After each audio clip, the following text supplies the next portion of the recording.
Трамп мечтает о рае, если завершит войну в Украине, и делает громкое заявление для Путина, Зеленского и россиян. Какое требование озвучил публично после всех переговоров? Обращение Москвы к Зеленскому. Лавров дает неожиданный совет Банковой для завершения войны. Детали. Внезапное решение Запада. Отказ от ареста Путина ради мира. Кто решил забыть об ордере Международного уголовного суда и дает иммунитет? Лондон будет помогать Киеву проводить первые выборы после войны. В чем замысел Великобритании? Почему американская пресса пишет, что на Банковую готов зайти Залужный, который уже собирает команду для победы на выборах? США выдворяют украинцев, Минск расследует скандал из-за белорусов, попавших в рабство в России, а Казахстан готовит тюрьмы для тех, кто принуждает к бракам. Новое уголовное наказание. Досмотрите.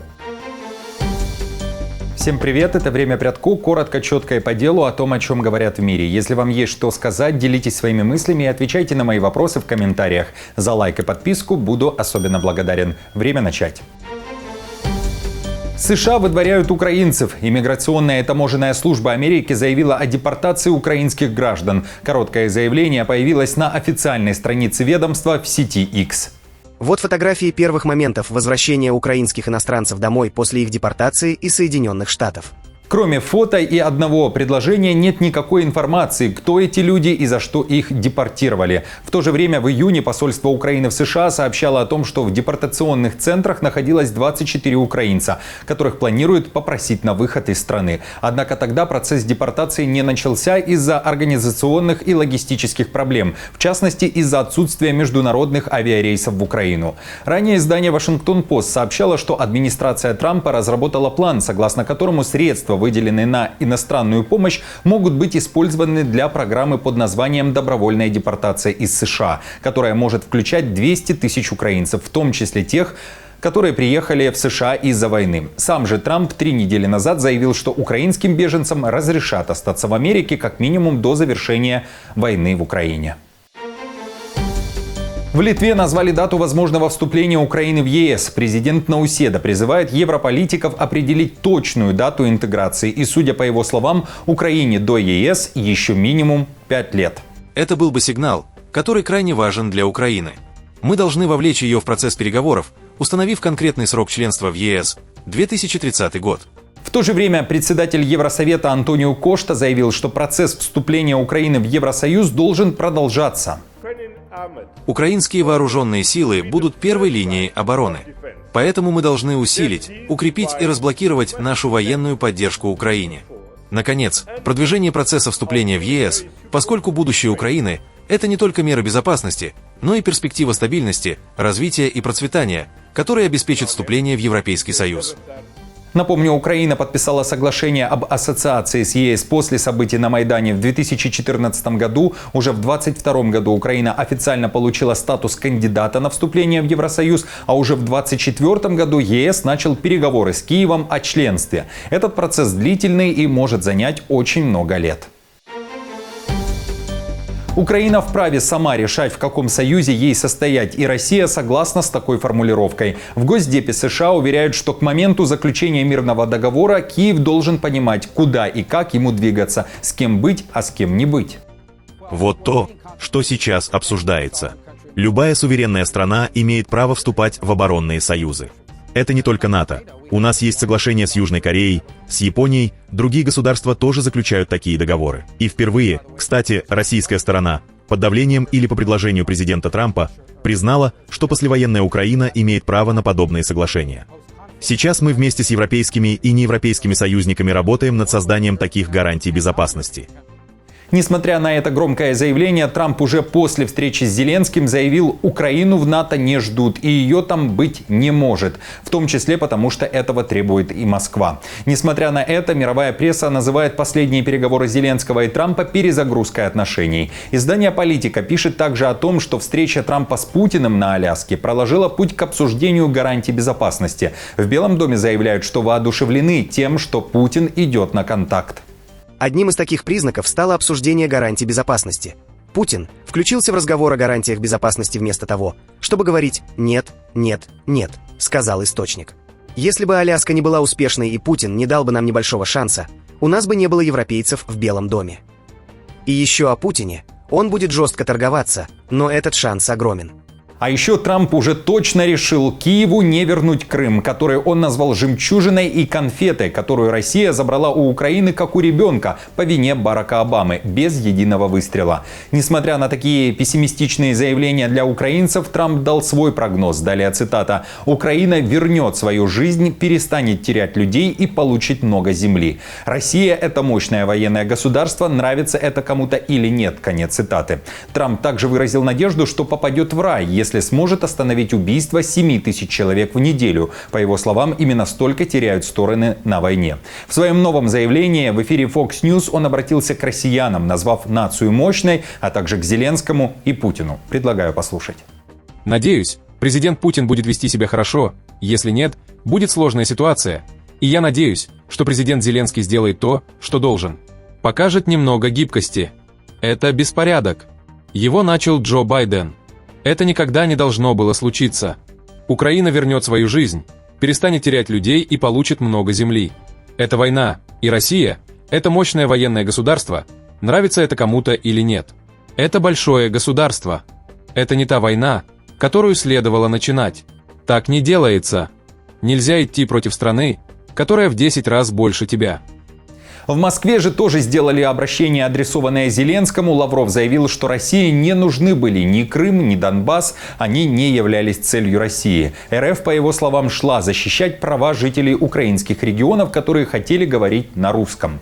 Несмотря на это, Лавров дает понять, территориальные изменения, далее цитата, очень часто являются неотъемлемым компонентом достижения договоренностей. В МИД РФ возмущены, что Зеленский вспоминает в этом вопросе Конституцию, поэтому Лавров решил дать ему совет.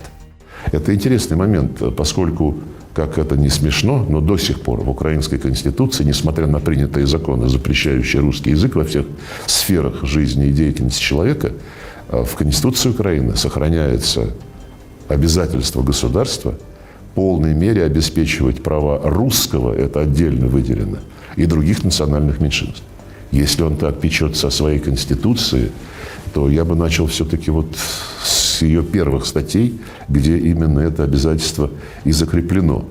Он также подтвердил, что Кремль готов к контактам, но к встрече Путина и Зеленского нужно готовиться. Женева, на которой, как на месте встречи настаивал Макрон, накануне уже заявила, Путина арестовывать не будут, если он прилетит в страну. Ему готовы обеспечить иммунитет, несмотря на выданный Международным уголовным судом ордер на арест. Федеральный совет в прошлом году разъяснил юридическую ситуацию и определил процедуру на случай приезда в Швейцарию для обсуждения мира тех людей, которые находятся под международным ордером на арест. Все очень ясно. Мы знаем, что делать, знаем, какие контакты поддерживать с Международным уголовным судом, и поэтому мы готовы. Нам не нужно заранее выяснять, о чем идет речь. В США также сделали громкое заявление: ни одна из сторон, ни Украина, ни Россия не капитулирует. Исход войны будет другим. Придется идти на компромиссы, и вопрос территории неизбежно станет частью разговора. Это тяжело и, возможно, несправедливо, но именно так заканчивается война. Исключение только при безоговорочной капитуляции одной из сторон, чего здесь не будет. В итоге линии разграничения определят Путин и Зеленский. И уже традиционно о том, что думают люди в Москве и Киеве касательно переговоров, которые прошли между Трампом, Путиным и Зеленским. В Киеве мнения полярны, одни надеются на мир, другие уверены, что он не близок. Я вполне удовлетворен. Думаю, что наконец-то что-то прояснится. И, возможно, эта война когда-нибудь закончится, потому что погибает много людей, и я хотел бы, чтобы этот вопрос как-то решился. Мы знаем, что любая война заканчивается переговорами. Надеюсь, эти переговоры начались. Я считаю, что это все игра. Конечно, никакого прекращения огня быть не может. Наша война продлится как минимум 5 лет, и к этому нужно быть готовым. В Москве тоже очень похожие мнения у жителей, предлагаю послушать. Две непримиримые позиции, поэтому для того, чтобы их примирить, должен кто-то остановиться. А кто это, я не знаю. Результат должен быть, потому что у нас Путин мужчина очень умный. Государь наш, мне кажется, приведет все-таки наш народ, чтобы пришел все-таки мир. Очень много полегло наших мужчин, народ за мир. Я думаю, что будет все хорошо. Друзья, понимаю, что мнения нескольких людей, вероятно, не отражают всей картины происходящего, но тем не менее, такие варианты тоже есть. Каковы ваши мысли? Что думаете вы и ваше окружение? Близок мир или нет? Пишите в комментариях. Ваши ответы покажем уже в следующем выпуске. Великобритания поможет Украине провести первые выборы после окончания войны. Избирательные комиссии двух стран подписали в Лондоне меморандум о сотрудничестве. Документ предусматривает обмен опытом, организацию голосования для миллионов украинцев за рубежом и борьбу с дезинформацией. Впервые за 3 года страна готовится к возвращению демократических процедур, замороженных из-за военного положения. Об этом пишет Daily Express. Глава ЦИК Украины Олег Диденко назвал будущие выборы самыми сложными в истории страны. В Лондоне подчеркнули, честные и прозрачные выборы будут ключевым тестом для послевоенной Украины. Соглашение назвали знаковым моментом и подчеркнули, что оно включает помощь в организации голосования за рубежом для миллионов украинских беженцев, а также в противодействии дезинформации. Опасения по поводу возможного вмешательства России в будущие выборы в Украине, по мнению экспертов, будут играть значительную роль. Помощь также может коснуться регулирования финансирования кампаний, безопасности бюллетеней и кандидатов. Напомню, о выборах в Украине заговорили вновь в Белом доме во время последней встречи с Зеленским. Он уверял, что готов к ним, как только закончится война. При этом пока четко не заявлял, готов идти на второй срок или нет. Украинское издание «Телеграф» в начале этого года писало, что Зеленский уже принял решение идти на второй президентский срок. О таком настроении писали и западные медиа. В то же время накануне американская журналистка Ливингстон заявила, что главным оппонентом на предстоящих выборах может стать бывший главком ВСУ Залужный. Он уже начал подготовку, находясь в Лондоне, и собрал даже для этого целую команду из известных в Украине людей. Посол Украины в Великобритании, генерал Валерий Залужный, тихо готовится к участию в президентских выборах в прямой оппозиции к Зеленскому. Источник, близкий к формирующейся кампании, сообщил мне, что штаб Залужного уже активно работает в Лондоне и идет набор команды. Это не просто слухи. Напомню, Залужный в феврале этого года не стал отвечать на вопрос, пойдет на выборы или не пойдет. Обещал дать четкий ответ, когда для выборов появятся условия в Украине. Друзья, кого вы видите следующим президентом Украины? Есть ли достойные кандидаты? Может быть, это Зеленский, Залужный, Порошенко, Тимошенко, Разумков, может быть, Кличко. Возможен ваш вариант? Напишите в комментариях.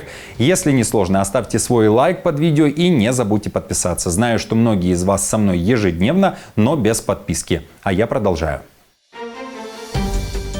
Европа собирается воскресить Железный Рейн – стратегическую железную дорогу прошлых веков. Такие планы у Бельгии, Германии и Нидерландов. Причина – растущие требования к военной мобильности в Европе на фоне возможной войны между Россией и НАТО, о чем продолжают говорить в ЕС. Бельгия активно продвигает идею, премьер-министр Барт де Вевер лично курирует переговоры. Нидерланды при этом настроены осторожно, их участок короткий, а уже действующая линия Роттердам-Германия снижает интерес.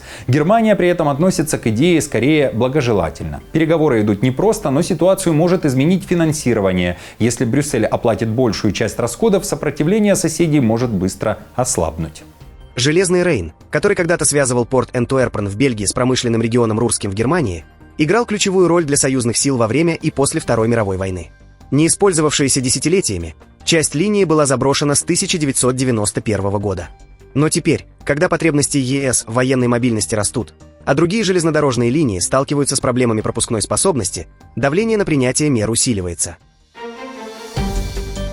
Беларусь начинает расследование из-за информации о белорусах, которые попали в трудовое рабство в России. Посольство республики в РФ заявляет о проверке информации, появившейся в сети. Дипломаты уже связались с одним из граждан и передали данные для проверки белорусским и российским правоохранителям.